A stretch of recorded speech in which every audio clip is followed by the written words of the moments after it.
Em nome do Pai, do Filho e do Espírito Santo. Amém. Bom dia. Hoje é a celebração da festa de Corpus Christi. Evangelho segundo São Marcos.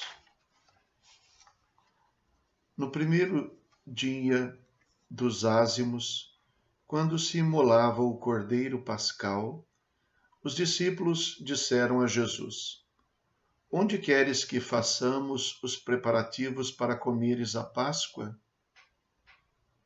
Jesus enviou então 2 dos seus discípulos e lhes disse: Ide à cidade.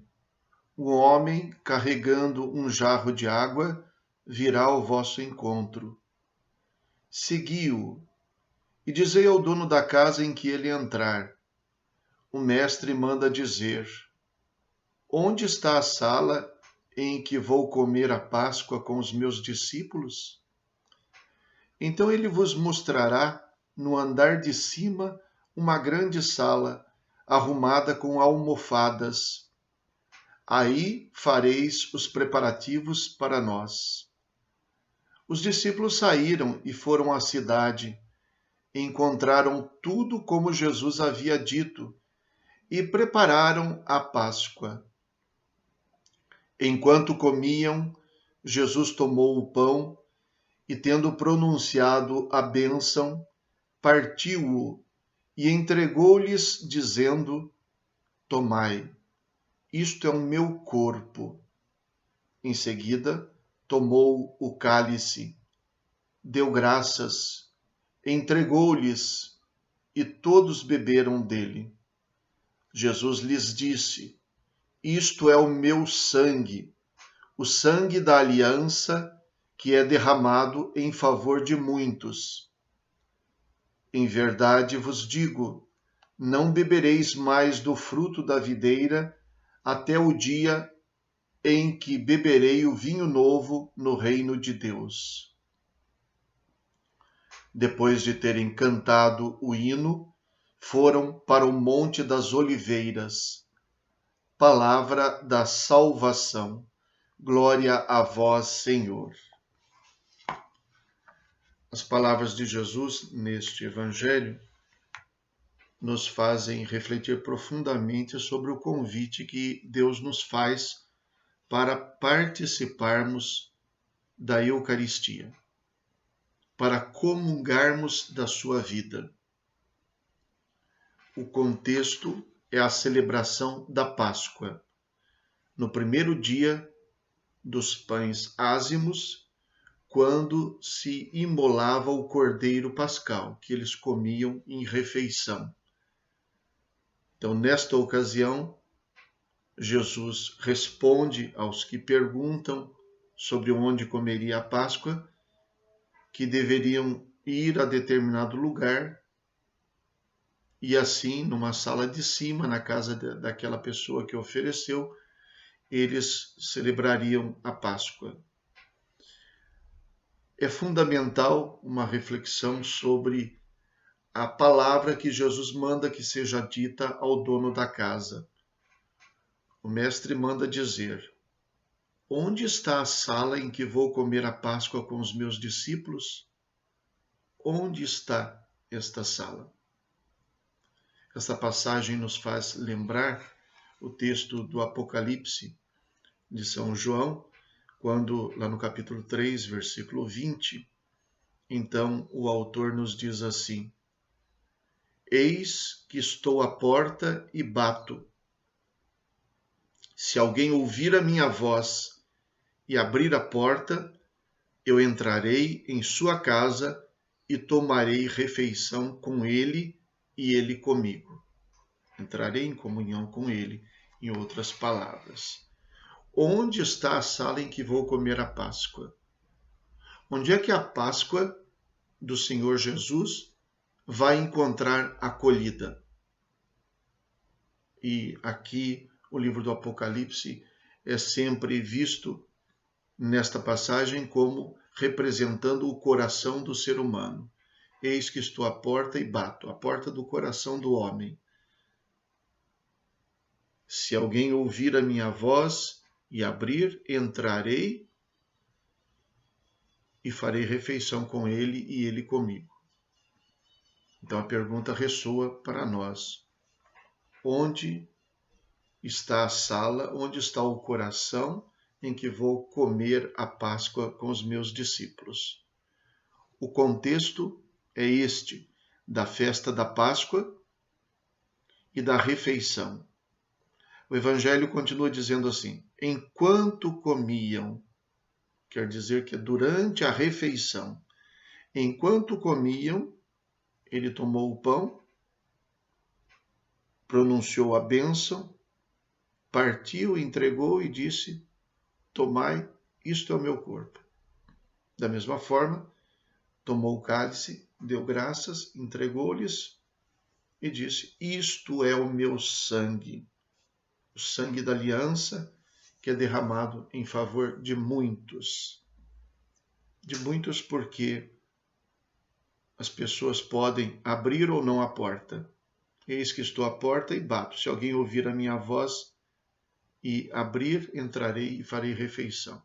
Então, por muitos, porque não é uma ação feita de Deus, independentemente da vontade do ser humano. É necessário dar acolhida. Por isso ele pergunta: onde eu vou comer a Páscoa?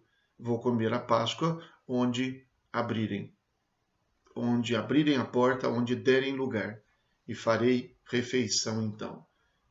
Comeremos juntos, fazendo comunhão. O contexto da refeição é de tamanha importância que para Jesus isso foi uma instituição. Neste trecho ele não diz, mas em outra passagem diz: fazei isto em minha memória. São Paulo, na primeira carta aos Coríntios, que tem um dos textos relativos à Eucaristia, diz isto: todas as vezes que o fizerdes, fazei-o em minha memória. Então, a ordem de fazer a refeição.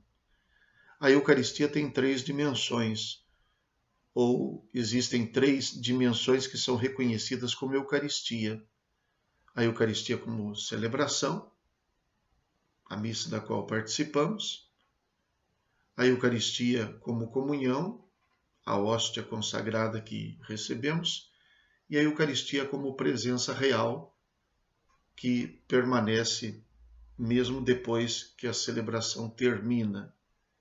E é por isso que a Eucaristia, a refeição, nos reúne, fazemos refeição junto. A Eucaristia, comunhão, nós comemos. E a Eucaristia, presença real, nós adoramos. Assim está o culto em torno da Eucaristia, tomando todas essas dimensões. Mas a primeira delas é a celebração, a refeição.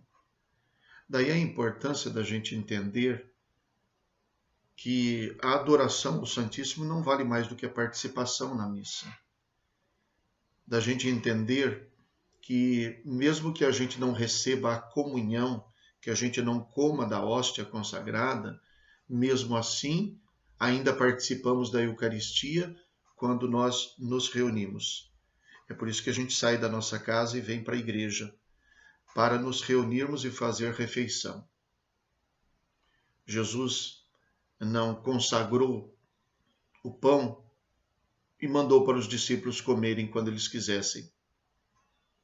Jesus também não apresentou a Eucaristia apenas para ser adorada, mas ele disse: tomai e comei. Isto é o meu corpo, presença real. Tomai e comei, comungar. E a refeição na qual ele realiza este ato. A mesma coisa com o sangue, ou melhor, com o vinho consagrado, sangue de Cristo, sacramento do sangue de Cristo. Então, a Eucaristia, esse dom tão importante, ele celebra, ele significa e ele realiza aquilo que o Senhor Jesus quis realizar por nós. Bater a porta do nosso coração para que a gente abrisse e ele pudesse comungar conosco, para que nós pudéssemos comungar dele e com ele. para que a vida de Cristo entrasse na nossa vida, com a nossa autorização, com a nossa permissão, porque quem abre a porta somos nós. Então, o grande mistério da Eucaristia representa e significa a nossa vida cristã inteira. É por isso que os cristãos sempre foram reconhecidos pela Eucaristia. É por isso que o próprio Cristo ressuscitado foi reconhecido sempre que realizou a refeição com os discípulos e fez com que eles rememorassem a última ceia. É uma dimensão do ser humano que nós vivenciamos, talvez sem refletir, porque nós comemos juntos, porque nós convidamos as pessoas para comerem à nossa mesa, porque nós nos sentimos honrados ao ser convidados para participar de uma refeição, porque nós festejamos tudo comendo, porque fazemos nossas festas com comida, mais do que com danças e com cantos, com comida. Então Jesus penetrou nessa dimensão do ser humano para ali nos presentear com este sacramento, que embora seja também objeto de estudo, de reflexão, muito mais do que isso, é na verdade sacramento, é alimento. Alimento para a nossa vida, porque nós comemos do corpo de Cristo. Alimento para a nossa história, porque nós nos reunimos em nome de Cristo para celebrá-lo. Alimento para o nosso espírito, porque nós nos confrontamos com o Cristo eucarístico, presente na hóstia consagrada, para adorá-lo, para que ele também nos fortaleça, que a sua presença real também nos faça viver conforme esta presença. O sacramento da Eucaristia é para nós, portanto, algo de muito valor e o grande tesouro que nós temos na nossa igreja, na nossa vida cristã, instituído não pela igreja, mas instituído pelo próprio Cristo. Rezemos. Senhor Jesus Cristo, neste admirável sacramento nos deixastes o memorial da vossa paixão. Dai-nos venerar com tão grande amor o mistério do vosso corpo e do vosso sangue, que possamos colher continuamente os frutos da vossa redenção. Vós que sois Deus com o Pai, na unidade do Espírito Santo. Amém. O Senhor esteja convosco, Ele está no meio de nós. Abençoe-vos Deus Todo-Poderoso, Pai, Filho e Espírito Santo. Amém. Bom dia, fiquem com Deus.